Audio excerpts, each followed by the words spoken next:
महाराष्ट्र के सांगली जिले का एक थाना पड़ता है कवटे महाकाल। इसी थाना क्षेत्र का एक गांव पड़ता है मोरगांव और इस मोरगांव की एक बस्ती है नरघोल और इसी बस्ती से और 2 किलोमीटर दूरी पर एक बेलदार बस्ती है। ये दो बस्तियों के बीच में कुछ गन्नों के खेत हैं और इन्हीं गन्नों के खेतों में एक किसान 23 अक्टूबर 2024 के दिन अपने खेतों की देखभाल करने के लिए शाम के समय निकल जाता है, अपने खेतों में जाता है और खेतों के चक्कर लगा रहा था। तभी उसकी नज़र एक लड़की पर पड़ती है जो कि वहीं पर बेहोश हालत में पड़ी हुई होती है।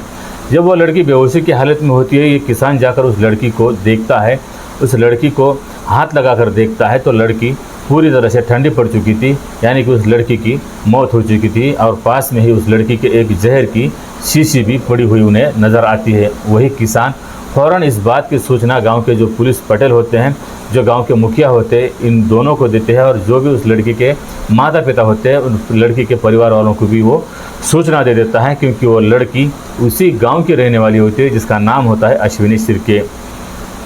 तभी गांव की पूरी भीड़ वहां इकट्ठा हो जाती है, लड़की के परिवार वाले भी आ जाते हैं। सभी लोग देखते हैं कि लड़की वाकई में मर चुकी है, उसने आत्महत्या कर ली है। सभी को लगता है क्योंकि उसके पास ही जहर की शीशी पड़ी हुई होती है। अब गांव में चर्चा ही शुरू हो जाती है कि आखिरकार इस लड़की ने ऐसी आत्महत्या क्यों की होगी। अब लोगों में यही सवाल उठ रहे होते हैं। तो सभी को तो पता था कि वो लड़की की मौत हो चुकी है, लेकिन जो उस लड़की का परिवार का एक उसका चचेरा भाई होता है, उसका नाम हनुमंत सिरके होता है, उसकी उम्र 29 साल होती है। उस भाई को लगता है कि उसकी बहन जिंदा है और उसे अगर अस्पताल पहुँचाया गया तो वो लड़की की जान बच सकती है। वो फ़ौरन उस लड़की की लाश को, उस लड़की को कार में डालता है और कार में ले जाकर वो उसे अस्पताल पहुंचाता है। जैसे अस्पताल पहुंचता है, डॉक्टर उस लड़की की जांच करते हैं और डॉक्टर उस लड़की को मृत घोषित करते हैं। उस लड़की की मौत हो चुकी है, इस तरह से सभी को बताते हैं। अब जब ये बात हॉस्पिटल तक पहुंच जाती है, पूरे गांव में ये बात फैल जाती है, इस तरह से आत्महत्या की गई है, जहर खाकर इस लड़की ने खुदकुशी की है, तो इस बात की सूचना पुलिस को भी दी जाती है। पुलिस भी अस्पताल पहुंचती है, उस लड़की की लाश को कब्जे में लिया जाता है, उस लड़की के लाश को पोस्टमार्टम के लिए भेज दिया जाता है और पुलिस जहां इस लड़की ने इस तरह से आत्महत्या की थी उस खेत में भी जाकर पहुंचती है। वहां भी पुलिस के हाथ जो भी कुछ सबूत लगते थे वो पुलिस ने इकट्ठा किए और उसके बाद पुलिस फिर आगे की जांच में जुट जाती है। जैसे ही उस लड़की की पोस्टमार्टम की रिपोर्ट आ जाती है तो पता चलता है कि उस लड़की की उम्र तो 21 साल होती है, उसमें भी वो लड़की कुंवारी होती है और कुंवारी लड़की होने के बावजूद वो लड़की 5 महीने की गर्भवती होती है। अब यही बात जब उसके घर वालों को पता चलती है तो उनके पैरों तले ज़मीन खिसक जाती है। पहले तो उन्हें पहले ही इतना बड़ा सदमा लग चुका था, क्योंकि उनकी एक जवान 21 साल की बेटी इस तरह से आत्महत्या कर लेती है और उसमें भी इस तरह से लड़के की अब बदनामी होने लगती है कि उसकी 5 महीने की वो गर्भवती होती है। तो इसकी वजह से और परिवार वालों को ज़्यादा ही शर्मिंदगी लगती है। पुलिस आकर उसके परिवार वालों को पूछताछ करती है। पहले तो जो भाई होता है, जो हनुमंत सिरके होता है, ये सबसे आगे काम कर रहा होता है, उस लड़की को बचाना, उसे अस्पताल पहुंचाना और पुलिस को बुलाना, पुलिस से बात करना। सबसे पहले वो ही इस परिवार से सामने आ रहा होता है। तो पुलिस पहले सबसे उसी से पूछती है कि तुम्हारी बहन इस तरह से 5 महीने की गर्भवती होती है और उसकी इस तरह से आत्महत्या की गई है, तो उस लड़की के प्रेमी के बारे में तुम कुछ जानते हो, उसकी प्रेम कहानी के बारे में जानते हो, क्या बात है? इस तरह से जब उससे पूछा जाता है तो वो बताता है कि साहब मुझे इसके बारे में तो कुछ भी पता नहीं है, कि मुझे खुद जब पता चला कि उस लड़की ने इस तरह से आत्महत्या की तो मुझे इस पर यकीन नहीं हुआ। मैं दौड़ कर गया और उस लड़की को अपनी कार में डालकर उसे अस्पताल लेकर आया था। मुझे ये उम्मीद थी कि मेरी बहन की जान बच जाएगी, लेकिन आखिरकार उसकी मौत हो जाती है। लेकिन इसके अलावा मैं और कुछ नहीं जानता। अब पुलिस आगे फिर जाकर उस लड़की के माता पिता से पूछताछ करते हैं कि उसके प्रेमी के बारे में तुम्हें कुछ पता है, उसके किसी लड़के के साथ संबंध है, उस लड़की के किसी के साथ शारीरिक संबंध है, इसके बारे में पूछताछ चल रही होती है। लेकिन माता पिता को भी इसके बारे में ज़रा सा भी कुछ पता नहीं होता। लेकिन लड़की अश्विनी की एक बहन होती है, उस लड़की के इस प्रेम कहानी के बारे में सब कुछ पता होता है और वो लड़की सामने आकर पुलिस में शिकायत करती है और पुलिस को बताती है कि इस लड़की के प्रेम कहानी के बारे में मैं सब कुछ जानती हूँ और अब तक जो लड़का आपके सामने खड़ा है, अब तक आपसे जो बात कर रहा है, उस लड़की को अस्पताल पहुँचाने से आपको बुलाने तक, आपसे शुरुआत में बात करने तक, वही लड़का मेरा चचेरा भाई जिसका नाम हनुमंत है, वही इस सब पूरी घटना का जिम्मेदार है। उसी की वजह से मेरी बहन ने आत्महत्या की या फिर उसी ने उसकी जान ले ली है। आप उसे ही हिरासत में लेकर उससे पूछताछ कीजिए। जब पुलिस उससे पूछती है कि तुम्हारा सगा भाई, तुम्हारा सगा चचेरा भाई है और वो भाई अपनी बहन के बारे में इस तरह से तुम क्यों बात कर रही हो, तो वो लड़की बताती है कि नहीं, मेरे इसी चचेरे भाई की बहुत दिनों से मेरी बहन पर बुरी नज़र होती है, क्योंकि एक ही परिवार के 2 घर बने हुए होते हैं, पास पास में ही घर होते हैं। और जैसे कि हनुमंत की अभी उम्र निकल रही थी लेकिन उसकी शादी नहीं हो पा रही थी। उसकी उम्र अभी 29 साल हो जाती है लेकिन फिर भी उसकी अब तक शादी नहीं हुई थी। और बचपन से लेकर आज तक वो हमारा सबसे बड़ा भाई है और हम बहनों पर वो इसी तरह से ख्याल रखा करता था। लेकिन कुछ दिन पहले से वो मेरी बहन पर ही बुरी नज़र रखता था, बुरी नीयत रखता था, उसके साथ वो ज़बरदस्ती किया करता था। जब मेरी बहन घर पर अकेली हुआ करती थी तो इसी मौके की वो तलाश करके मेरी बहन के साथ आकर वो छेड़छाड़ करने लगा था। उसके साथ जब शुरुआत में उसने छेड़छाड़ की तो मेरी बहन ने इसका विरोध किया था। मेरी बहन ने विरोध करके माँ बाप से ये बात बताने की धमकी भी दी थी, लेकिन वो फिर भी नहीं माना। और जब वो ज़बरदस्ती करके इस तरह से चला जाता है और इसके बारे में जब बहन अपने माता पिता को, अपने चाचा चाची को इसके बारे में नहीं बताती कि तुम्हारे बेटे ने इस तरह से मेरे साथ ज़बरदस्ती की है, और अपने माता पिता को भी ये बात नहीं कह पाती क्योंकि उसे डर होता है कि कहीं भाई भाई में, यानी कि उसके चाचा में और पिता में कहीं झगड़े ना हो जाए, लड़ाइयाँ ना हो जाए, घर में इस तरह से वाद विवाद ना हो जाए और समाज में हमारी बदनामी ना हो जाए कि ये चचेरा भाई चचेरी बहन की इस तरह से ज़बरदस्ती कर रहा था, उसके साथ उसकी इज्जत लूट रहा था। इस बात से हमारी बदनामी हो सकती है।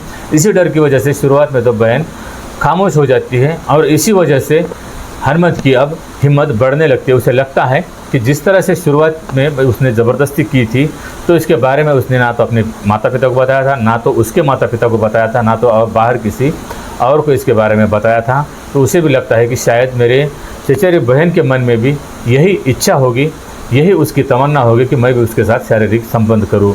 इसी तरह से जब भी उसे अब मौका मिलता था तो जाकर वो अपनी बहन के साथ इसी तरह से फिर ज़बरदस्ती शारीरिक संबंध बनाया करता था। अब इसी तरह से मानो उसे अपनी बहन के साथ संबंध बनाने की लत लग जाती है और जब भी अब उसे मौका मिलता था वो फ़ौरन अपनी बहन के पास जाया करता था। अब बहन ना विरोध करती थी, ना इसके बारे में उसे धमकाती थी और इसी तरह से दोनों में आए दिन फिर जब भी इन्हें मौका मिलता था दोनों में शारीरिक संबंध भी हुआ करते थे। अब इसी शारीरिक संबंधों का नतीजा ये लड़की एक दिन गर्भवती हो जाती है।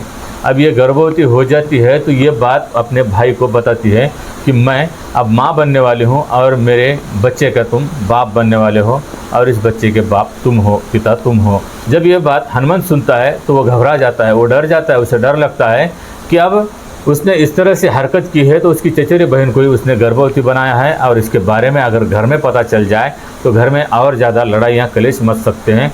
और अगर ये बात बाहर गांव में फैल जाएगी, रिश्तेदारों में, परिजनों में फैल जाएगी तो मेरी तो शादी हो ही नहीं सकती। लेकिन मुझे गांव में भी लोग ताने मारेंगे, गाली देंगे, यहाँ तक कि लोग मुझे गांव से भी निकाल देंगे, गांव से भगा देंगे, क्योंकि मैं खुद की बहन पर इस तरह से ज़बरदस्ती कर सकता हूँ तो लोग कहेंगे कि तुम दूसरों की बहन बेटियों पर भी इस तरह से बुरी नीयत रख सकते हो। अब लोग उसे कई तरह के डर लगते हैं और इसी डर की वजह से वो अपनी बहन यानी कि अश्विनी से मिन्नतें करता है, उससे बात करता है कि देखो जो कुछ भी हुआ है इसके हम दोनों जिम्मेदार हैं और आइंदा हम तो ऐसी गलती नहीं करेंगे, लेकिन एक बार का तुम जो तुम्हारा बच्चा है ये गिरा दो, हम किसी अच्छे अस्पताल में जाएंगे, हम सांगली जाएंगे, जिला सांगली को जाकर वहाँ किसी बड़े से अस्पताल में जाकर इस बच्चे को गिरा देंगे, तुम्हारा अबॉर्शन करा देंगे। लेकिन लड़की बच्चा गिराने से मना कर देती है। वो कहती है कि इस बच्चे को मैं जन्म दूंगी और इस बच्चे को पालूंगी, लेकिन तुम्हारी जो असलियत है ये लोगों के सामने तो आने दो, लोगों को पता तो चलने दो कि तुम्हारी अपने ही बहन पर किस तरह से नियत होती है और अपनी ही बहन के साथ तुम इस तरह से ज़बरदस्ती करते हो, उसका रेप करते हो, तो लोगों को भी ये बात पता चलने दो। अब इसकी वजह से इसे और ज़्यादा डर लगता है कि जो सारी जिम्मेदारी है ये उसी अकेले पर ढकेल रही है और उसमें जिम्मेदार भी वही होता है क्योंकि शुरुआत वही ज़बरदस्ती करता है और बहन घर में लड़ाइयाँ ना हो, झगड़े ना हो, इसी वजह से चुप रहा करती थी तो ये उसी का फ़ायदा उठाया करता था। इसी वजह से अब ये इतनी मुश्किल में दोनों भाई बहन फंस जाते हैं और ये दोनों शादी भी नहीं कर सकते क्योंकि एक ही ख़ानदान के दो चचेरे भाई बहन होते हैं और चचेरे भाई बहन में शादी को जायज़ नहीं माना जाता और समाज इसका स्वीकार नहीं करता, ना परिवार स्वीकार करता है। ये बात इन दोनों को पहले ही पता होती है। अब ये ना तो अपने परिवार को बता सकते थे, ना किसी और को बता सकते थे। और ये जो अश्विनी होती है, ये अपने भाई की दूसरा प्रेमी भी इसकी बात नहीं मान रही होती है, वो बच्चा गिराने से मना कर रही होती हैं। इसी तरह से ये बार बार अपनी बहन की मिन्नतें कर रहा होता है, उसे मनाने की कोशिश कर रहा होता है, लेकिन बहन अपने इस फैसले पर अटल रहती है। वो बच्चा गिराने से मना कर देती है और धीरे धीरे करके 1 महीना, 2 महीने, इस तरह से 5 महीने बीत जाते हैं। अब हनुमंत को और ज़्यादा डर लगने लगता है कि कहीं और 1-2 महीने इसी तरह से आगे बढ़ गए तो ये हो सकता है कि ये अश्विनी गर्भवती है, इसके बारे में उसके माँ को पता चल जाएगा, उसके पिता को पता चल जाएगा, घर में सब लोगों को पता चल जाएगा और हो सकता है कि पूरे गाँव में भी हमारी बदनामी हो सकती है। तो इसीलिए वो बहन को अब बहुत पीछे पड़ जाता है कि किसी तरह से उस बच्चे को हम गिराएंगे, आइंदा से मैं तुम्हारे साथ इस तरह से शारीरिक संबंध नहीं बनाऊंगा। लेकिन फिर भी अश्विनी, पता नहीं उसके मन में क्या चल रहा था, वो इस बच्चे को गिराने से मना कर देती है। उसे लगता है कि ये बच्चा गिराना पाप है। एक तो भाई के साथ इस तरह से भाई ने उसके साथ पाप किया था और ये दूसरा भी बच्चा गिराना पाप हो रहा है।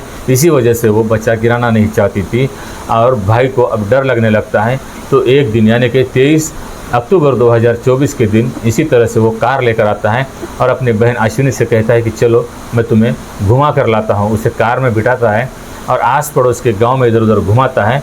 उसे कहीं भी मौका नहीं मिलता, कहीं उसे ऐसा क्रांत नहीं मिलता और एक गन्ने के खेत के पास जाकर पहुंच जाता है। वहां आसपास कोई मौजूद नहीं होता और इसी का वो फ़ायदा उठाता है। कार को वहीं पर रोड के किनारे लगा जाता है और उस खेत में चला जाता है। गन्ने के खेत में जाकर फिर से अपनी बहन को इसी तरह से वो बात कर रहा होता है, उसे मनाने की कोशिश कर रहा होता है। उसे पता था कि वो बहन मानने वाली नहीं है, इसीलिए उसने अब ये आखिरी निर्णय लिया हुआ था, क्योंकि उसने साथ में ही एक जहर की शीशी ला रखी हुई थी। अब वो अपनी बहन को ज़बरदस्ती से वो जहर पिलाता है, उसके छाती पर बैठकर उसके मुंह में वो जहर की शीशी डाल देता है और उसे जहर पिलाकर उसकी वहीं पर हत्या कर देता है।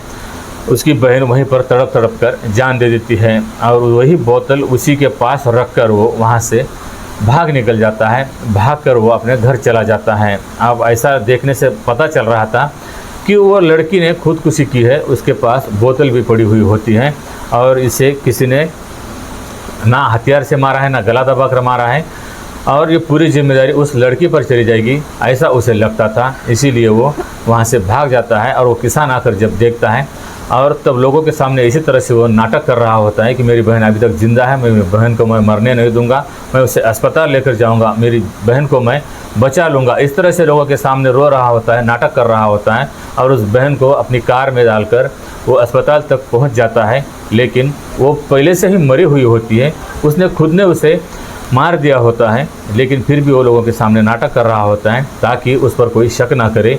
लेकिन जब पोस्टमार्टम की रिपोर्ट से ये खुलासा होता है कि वो लड़की गर्भवती होती है, तब ये मामला और ज़्यादा बिगड़ जाता है और पुलिस आगे जांच में जुट जाती है। और जांच में जिस तरह से इस लड़की ने घर में तो किसी को नहीं बताया हुआ होता है, लेकिन अपनी बहन को ये पूरी कहानी इस लड़की ने पहले से ही बता रखी होती है और इसके बारे में ना तो हनुमंत को पता होता है, ना ही इसके बारे में किसी और को पता होता है। तो दोस्तों, इस तरह से एक चचेरे भाई ने इस तरह से अपनी चचेरी बहन पर ज़बरदस्ती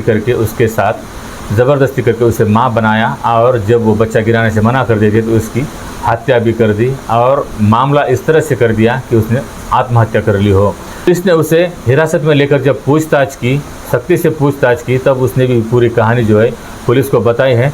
पुलिस ने अब उस पर मामला दर्ज किया है, मामला दर्ज करके उसे जेल भेज दिया है। अब ये जो मामला है पूरा अदालत में चल रहा है। तो दोस्तों, इस पूरी कहानी को आप लोगों को सुनाने का उद्देश्य किसी की भावनाओं को आहत पहुंचाना या किसी को बदनाम करना नहीं है, बल्कि ऐसी घटनाओं से आप लोगों को सचेत करना है, जागरूक करना है, सावधान करना है। तो इस घटना के बारे में आपकी क्या राय है, ये कमेंट में ज़रूर बताएं। अगर ये वीडियो, ये जानकारी आप लोगों को पसंद आई हो तो इस वीडियो को लाइक और चैनल को सब्सक्राइब करना ना भूलें। तो मिलते हैं एक ऐसे ही अगली वीडियो में, तब तक अपना ख्याल रखना। जय हिंद, जय भारत।